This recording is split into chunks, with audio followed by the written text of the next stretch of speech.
Kia ora mai tātou, tēnā tātou katoa. Colleagues, when we adjourned, we were debating the third reading of the Parole Amendment Bill, and at that stage, the member David Clendon was speaking. He has 4 minutes remaining to speak, should he want to avail himself of that opportunity.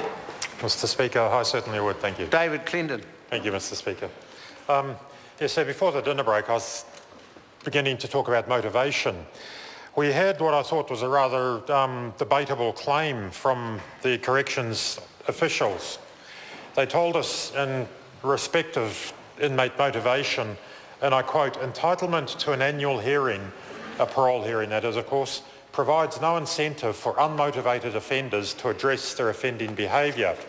The proposition being that if inmates know that the delay or the time between parole hearings can be extended, they're more likely to be motivated by that.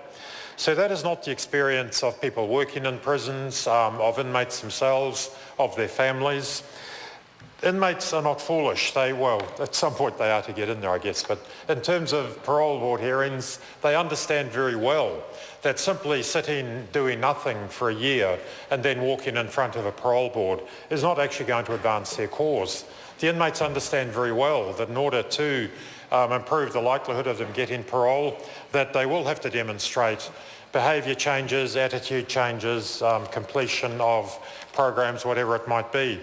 So to suggest that this changes the extension of the term between the mandatory hearings is somehow a motivating factor, I think could actually be quite the opposite, that inmates could become quite unmotivated if they see that the horizon to the next hearing has been extended. As we've discussed at earlier speeches in this bill, the fact that the availability of the parole is dependent, or rather the hearing being dependent on prisoners conceding guilt, well, that could simply lead the prisoners to lie. There are people in prisons who do declare themselves innocent, and on a rare occasion, those are true claims. So briefly, I'll speak about the human rights issues that we are running close to the boundaries. The changes in this legislation take us further away from the UN Human Rights Commission requirement that effectively says that to ensure that an offender's continued detention beyond their parole eligibility does not become arbitrary, there must be regular periodic reviews of the individual offender's case.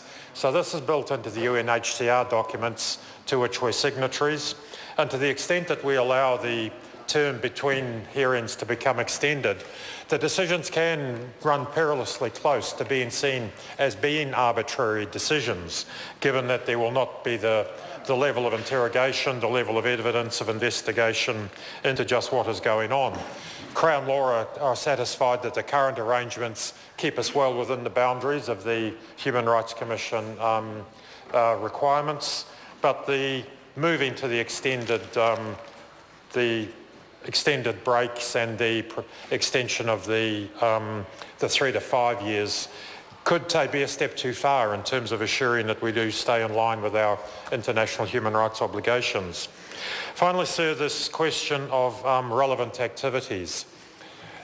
Assuming that people, when inmates appear in front of a parole board, that all of the information about their activities over the previous 1 or 2 years have been correctly recorded is disputable. We've had recent examples where inmates' security classification reviews have been found to contain significant errors of fact that have worked to the detriment of the inmates. For these reasons and many more, sir, we will not be supporting this bill.